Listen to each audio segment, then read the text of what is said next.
નમસ્કાર વિદ્યાર્થી મિત્રો, 12 કોમર્સની અંદર અર્થશાસ્ત્રના આગળના વિડિયો લેક્ચર અંદર આપણે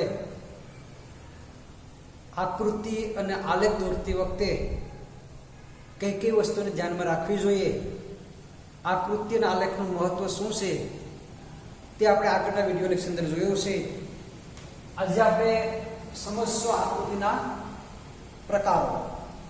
અર્થશાસ્ત્રની અંદર અથવા આંકડાશાસ્ત્રની અંદર ઘણી બધી આકૃતિઓ આવતી હોય છે.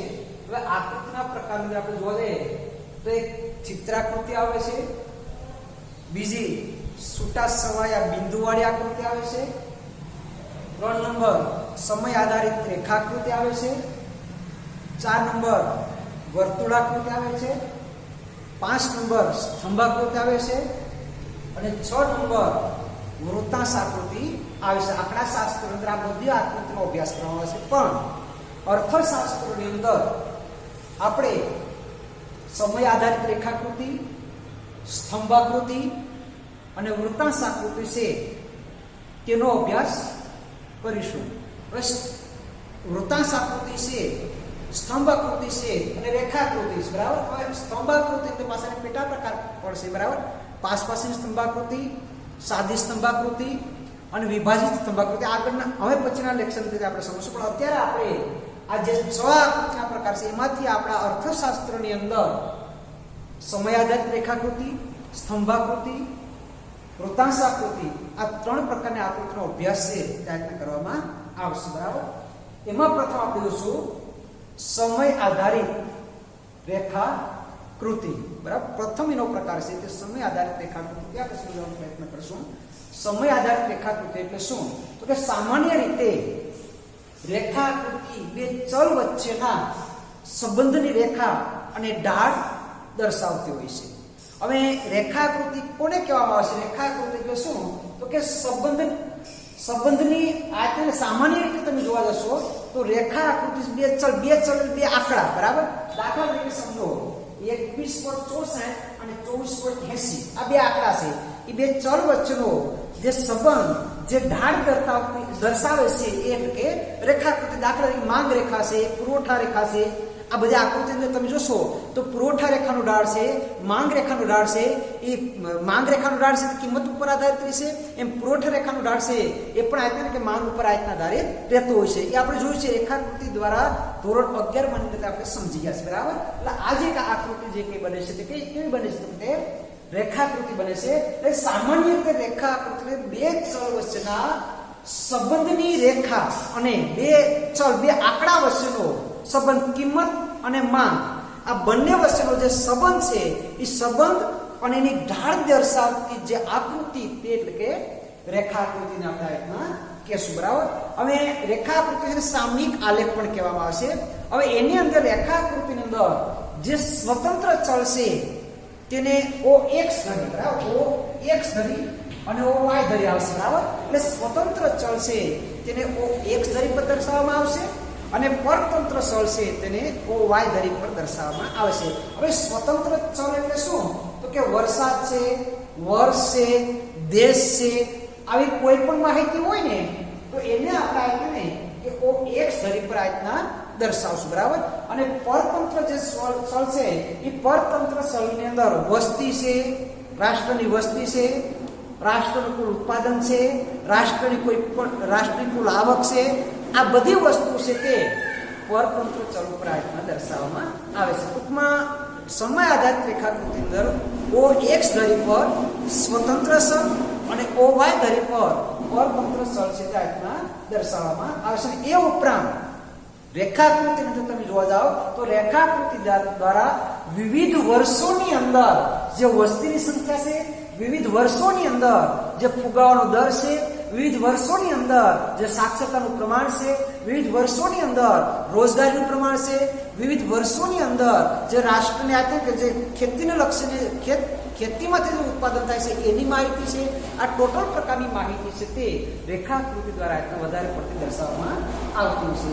હવે એક આપણે સામયિક આલેખ છે તે એક કાલ્પનિક દ્રષ્ટાંત. કાલ્પનિક એટલે જે વસ્તી આપી છે, વસ્તી વૃદ્ધિ દર છે તે આંકડા પ્રમાણે પરફેક્ટ છે બરાબર. એટલે વસ્તી વૃદ્ધિનો જે દર છે તેને આપણે સામયિક આલેખની અંદર સમજવાનો પ્રયત્ન છે તે કરીશું. અને ધોરણ 12 ની અંદર વિભાગ E ની અંદર આ આકૃતિનો પ્રશ્ન છે, 5 માર્કનો પ્રશ્ન આવે છે બરાબર. તે પછી તે સામયિક આલેખની પણ હોઈ શકે, સ્તંભાકૃતિ પણ હોઈ શકે, પાસપાસીની સ્તંભાકૃતિ પણ હોઈ શકે, વિભાજિત સ્તંભાકૃતિ પણ હોઈ શકે અને વૃત્તાંશ આકૃતિ પણ હોઈ શકે. કોઈ પણ એક આકૃતિ આવે છે બરાબર. અને 5 માર્કનો પ્રશ્ન આવશે. આ જે આકૃતિ આપણે બનાવશું એના 2.5 માર્ક્સ મળશે અને એનું વિવરણ તમે જે લખશો એના 2.5, એટલે 5 માર્ક આ રીતના તમે મેળવી શકો. પણ ખાસ આપણે ધ્યાન રાખવાની છે આકૃતિ સમજવામાં. હવે આકૃતિના વિવરણની વાત આવે તો એમાં જે આંકડા એ પછી આંકડાની અંદરથી આપણે જવાબ લખવાનો રહેશે બરાબર. એટલે પ્રથમ આપણે અત્યારે જોઈએ છે સામયિક આલેખ અથવા સમય આધારિત રેખાકૃતિ. અહીં દ્રષ્ટાંત દ્વારા સમયગાળો આપ્યો છે અને વસ્તી વૃદ્ધિ દર છે. ત્યાં આકૃતિને આપણે તપાસવાનો પ્રયત્ન કરીશું. એટલે અહીં આપણે લખશું સમયગાળો બરાબર.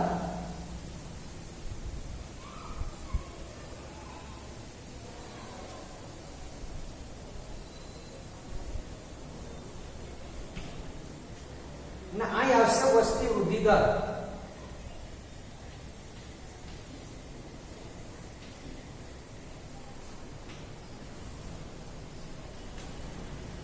સમયગાળો OX ધરી પર છે અને વસ્તી વૃદ્ધિ દર છે OY ધરી પર છે બરાબર. હવે તમે જોવા જશો તો 1951-61 ની અંદર ભારતનો વસ્તી વૃદ્ધિ દર કેટલો હતો? 21.64 બરાબર. આ 21.64 પર આપણે બિંદુ કર્યો. તે પછી તમે જોશો તો 1961-71 ની અંદર 24.80 બરાબર. એટલે આ તમે જોશો તો 24.80 પર આપણે બિંદુ કર્યું. તે પછી 1981 ની અંદર 24.66 એટલે 80 કરતા સેજ નીચે બરાબર. એટલે 24.80 હતો એની જગ્યાએ 24.66 બરાબર.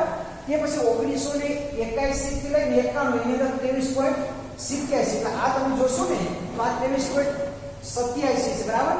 તે પછી આ રીતે તમે જોવા જશો તો 1991 થી લઈને 2001 ની અંદર 21.54 એટલે આ 21.54 થયું. અને છેલ્લે તમે જોશો તો 2001 થી લઈને 2011 ની અંદર 17.64 એટલે આ 17.64 બરાબર. આ ત્રણે ત્રણ દાખલા તરીકે 1 2 3 4 5 અને 6 બરાબર. એટલે આ જે 6 ગાળા છે બરાબર, સમયગાળા 10 વર્ષના જે 6 ટૂંકમાં આંકડાઓ આપ્યા છે એને 1 2 3 4 5 લખીને આપણે આ બિંદુ દ્વારા પેલા દર્શાવશે. પછી એ જ બિંદુને આપણે રેખા દ્વારા જોઈન્ટ કરી દઈશું બરાબર. આને આપણે આ રીતના જોડશું.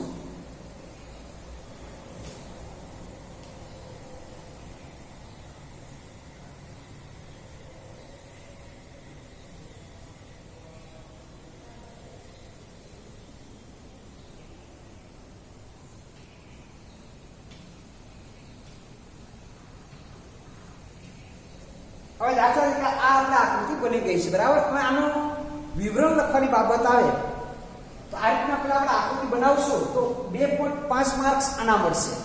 પછી આનું વિવરણ 5 કે 6 લીટી અંદર આપણે લખશું બરાબર. તો પ્રથમ લીટી અંદર આપણે લખશું કે OX ધરી પર સમયગાળો દર્શાવવામાં આવ્યો છે, સમયગાળો બતાવવામાં આવ્યો છે બરાબર.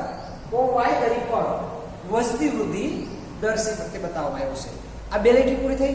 તે પછી આ આંકડા પાસે આંકડા આપણે જોવાના કે આકૃતિ અંદર આપણે જોશું તો 1951-61 ની અંદર ભારતની વસ્તી વૃદ્ધિ દર કેટલો હતો તો કે 21.64, જ્યારે 1961-71 ની અંદર 24.80 છે. એટલે 24.80 છે તેના આપણે માઈનસ કરીશું બરાબર. 24.80 માંથી 21.64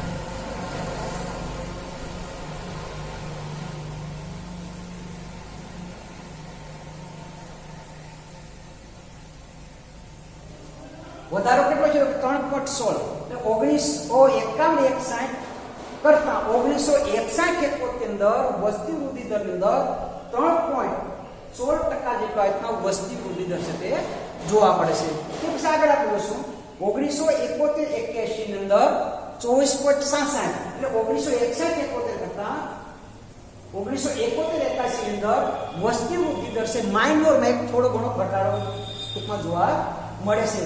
તે પછી છેલ્લા આપણે જોશું 1991 ની અંદર 91 થી લઈને 2001 ની અંદર વસ્તી વૃદ્ધિ દર છે 21.54 અને 2001 થી લઈ અને 2011 ની અંદર 76.66. એટલે વિવરણની અંદર આપણે લખવાનું છે બરાબર. જો કંઈ પણ આપણને ખબર ના પડતી તો જે આંકડા છે ને આપણે બતાવી દેવાના છે કે 1950-51 ની અંદર ભારતની અંદર વસ્તી વૃદ્ધિ દર છે તે 21.66% હતો. 1961-71 અંદર 24.80% છે. 1971 થી લઈ 81 ની અંદર ભારતનો વસ્તી વૃદ્ધિ દર 24.66% જોવા મળે છે. 1981 થી લઈ અને 10 વર્ષની અંદર ભારતનો વસ્તી વૃદ્ધિ દર છે 23.81% જોવા મળે છે. 1991 થી લઈ અને 2001 ની અંદર ભારતનો વસ્તી વૃદ્ધિ દર છે તે 21.54% જોવા મળે છે. અને છેલ્લે 2001 થી લઈને 2011 ની અંદર ભારતનો વસ્તી વૃદ્ધિ દર છે 17.64% જોવા મળે છે. એકંદર આપણે જોવા જઈએ તો શરૂઆતની 1951 ની અંદર વસ્તી વૃદ્ધિ દર 21.64% હતો અને છેલ્લે 2001 થી લઈ અને 2011 માં એ છેલ્લા 10 વર્ષની અંદર વસ્તી વૃદ્ધિ દર છે તે 21.64. 1951 ની અંદર 21.64% હતો. જ્યારે વચ્ચેના સમયગાળા અંદર વસ્તી વૃદ્ધિ દર એટલે કે ટૂંકમાં 1961 થી લઈને 71 અંદર વસ્તી વૃદ્ધિ દર થોડો વધારે હતો અને છેલ્લે 2001 થી લઈ અને 2011 ની ટૂંકમાં એ 10 વર્ષની અંદર વસ્તી વૃદ્ધિ દર છે તેને આપણે નીચે લાવી શકાય છે. 17.66% વસ્તી વૃદ્ધિ દર છે ઘટતો જોવા મળશે. આ રીતના આપણે તેનું વિવરણ છે તે લખવાનો પ્રયત્ન કરીશું, બરાબર. પણ આનો જે જવાબ લખવો છે તો જવાબ લખવા માટે કઈ વિશેષ આઈટમની તૈયારી કરવાની જરૂરિયાત નથી. પ્રથમ પાઠની અંદર આકૃતિઓ આવે છે તો 5 માર્ક નથી આવતી, બરાબર. પણ અર્થશાસ્ત્રના પેપરની અંદર વિભાગ એની અંદર છેલ્લો પ્રશ્ન આવે છે 5 માર્કનો પ્રશ્ન આવશે અને એ આકૃતિનો પ્રશ્ન હશે. તે પછી તે રેખાકૃતિ હોય, સ્તંભાકૃતિ હોય, પાસપાસની સ્તંભાકૃતિ હશે, વિભાજિત સ્તંભાકૃતિ હશે કે વૃત્તાંશ આકૃતિ હશે, કોઈ પણ આકૃતિ હશે, બરાબર. એટલે આકૃતિની અંદર રકમ જે આંકડા છે ને એ આંકડા પેપરની અંદર આપેલા છે. ફક્ત આપણે આકૃતિ દર્શાવો એમાં જે લખેલું હશે કે વૃત્તાંશ આકૃતિની અંદર દર્શાવો અથવા સ્તંભાકૃતિની અંદર તમે દર્શાવો અથવા રેખાકૃતિની અંદર દર્શાવો તો જે આકૃતિ લખેલી હશે ને એ પ્રમાણે આપણે આકૃતિ દોરી અને OX દોરી અને OY દોરી રેખાકૃતિ અથવા સ્તંભાકૃતિ આવે તો વૃત્તાંશ આકૃતિ આવશે તો વર્તુળ આવશે, બરાબર. તો આ રીતના કોઈ રેખાકૃતિ અથવા સ્તંભાકૃતિ આવશે તેમાં OX દરી OY દરી અને એમાં સ્વતંત્ર સ્થળ અને પરતંત્ર સ્થળ લખી અને પછી જે કે પેપરની અંદર જે આંકડા આપ્યા હોય એ આંકડાને પ્લસ માઇનસ ક્યાં વધારો થયો છે ક્યાં ઘટાડો થયો છે એ ખાસ તે વિવરણની અંદર આપણે દર્શાવશો. એ માટે પ્રશ્ન અથવા જવાબ ગોખવાની જરૂરિયાત નથી, બરાબર. જે પ્રશ્ન પેપરની અંદર જે આકૃતિના આંકડા આપ્યા છે આંકડાને પ્લસ માઇનસ કરી અને એનો જે જવાબ આવશે એ જવાબ જ આપણે લખવાનો રહેશે. 5 માર્ક આ રીતના આપણને મળશે. પ્રથમ બે લીટીની અંદર વૃત્તાંશ આકૃતિ છે, બીજી કોઈ પણ આકૃતિ આવે તો એમાં OX ધરી અને OY ધરી આ બે લીટી તો આવી જવાની છે. OX ધરી પર સમયગાળો દર્શાવ્યો છે અને OY ધરી પર આયતન કે વસ્તી વૃદ્ધિ દર દર્શાવેલા. આ બે લીટી પૂરી થઈ. બાકીની 4 કે 5 કે 7 જે આંકડા આપ્યા હોય એ આંકડાની અંદરથી વધારેમાં વધારે આંકડો હોય તે દર્શાવવાનો, એક ઓછામાં ઓછો આંકડો હોય તે દર્શાવવાનો અને એક વચ્ચેનો મધ્યનો આંકડો છે તે દર્શાવવાનો રહેશે. કંઈ પણ ખબર ન પડતી તો જે આંકડા આપ્યા હોય એ આંકડાની અંદરથી વર્ષ પ્રમાણે આપણે ખાલી માહિતી લખી નાખશું તો પણ આપણને એના 2.5 કમ્પ્લીટ પૂરા માર્ક્સ આ રીતના મળશે. આ રીતના ખાસ આપણે લખવાનો પ્રયત્ન કરીશું, બરાબર. તે પછી હવે આગળનું જે આકૃતિ છે તે સ્તંભાકૃતિ છે આગળના લેક્ચરની આપણે તપાસવાનો પ્રયત્ન કરીશું.